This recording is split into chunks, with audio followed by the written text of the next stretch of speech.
Вічна пам'ять народному герою. У День Гідності та Свободи рідні, друзі з Майдану, побратими з фронту віддали шану загиблій українській активістці та добровольцю Аміні Окуєвій. Вони зібралися біля установленого на її честь меморіалу «Скелі» у селищі Гливаха, що на Київщині. Саме тут, у 2017 році, Аміна Окуєва була підло розстріляна замовними вбивцями. Присутні згадали про незламний дух, нескореність та жагу до свободи воїна Аміни. Помолився за її душу і муфтій Духовного управління мусульман України УММА Саїд Ісмагілов.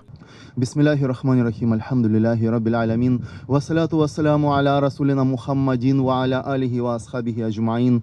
Аллахумма гафир лил му'минина валь му'минат, валь муслимина валь муслимат, аль ахьяи минхум валь амват. Раббана ла тузигh кулубана ба'да идh хадайтана, ва хаб лана мин ладунка рахма, иннака анталь ваххаб. Раббана атина фид дунья хасаната ва фил ахирати хасана, ва кина азабан нар. Бирахматика я архамар рахимин. Ва саллаллаху та'аля аля Мухаммадин ва аля алихи ва асхабихи аджмаїн. Вальхамдулиллахи раббил алямін. Амінь. Аміна обрала шлях воїна і гідно його пройшла. Так вважає мати Аміни Ірина Камінська. Вона пишається своєю донькою і каже, що ті, хто від нас пішли, живі доти, доки ми про них пам'ятаємо. И мне кажется, что борьба Амины за свободу, свободу Украины, свободу Чечни, Ичкерии, она продолжается, потому что герои не умирают.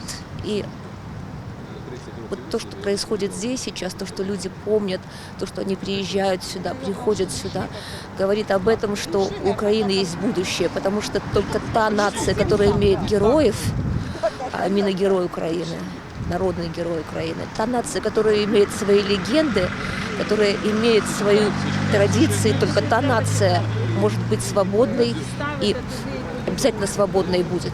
Сергій Шаповал, побратим Аміни. Вони познайомилися на Майдані ще у грудні 2013 року. А коли почалася війна на Донбасі, разом пішли в один добровольчий батальйон «Київ-2».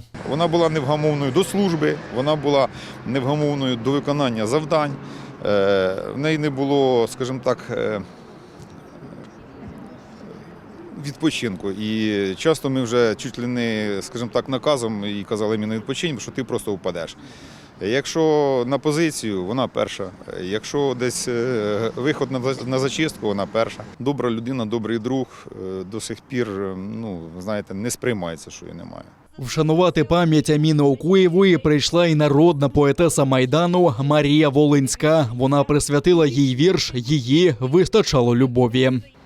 Підступно, цинічно, жахливо орлиці обрізали крила.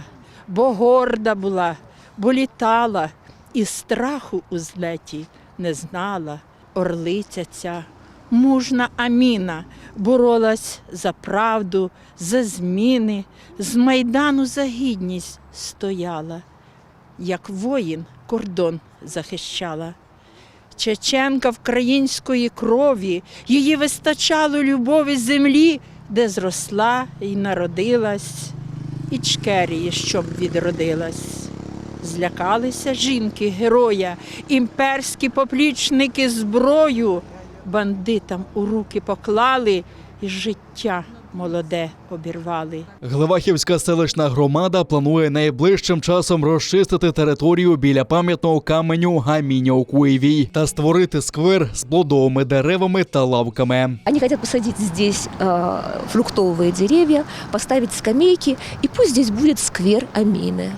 Это память Амины. Пусть те, кто хотел так ее убить, пусть им, знаете, не дает покоя, пусть им не дает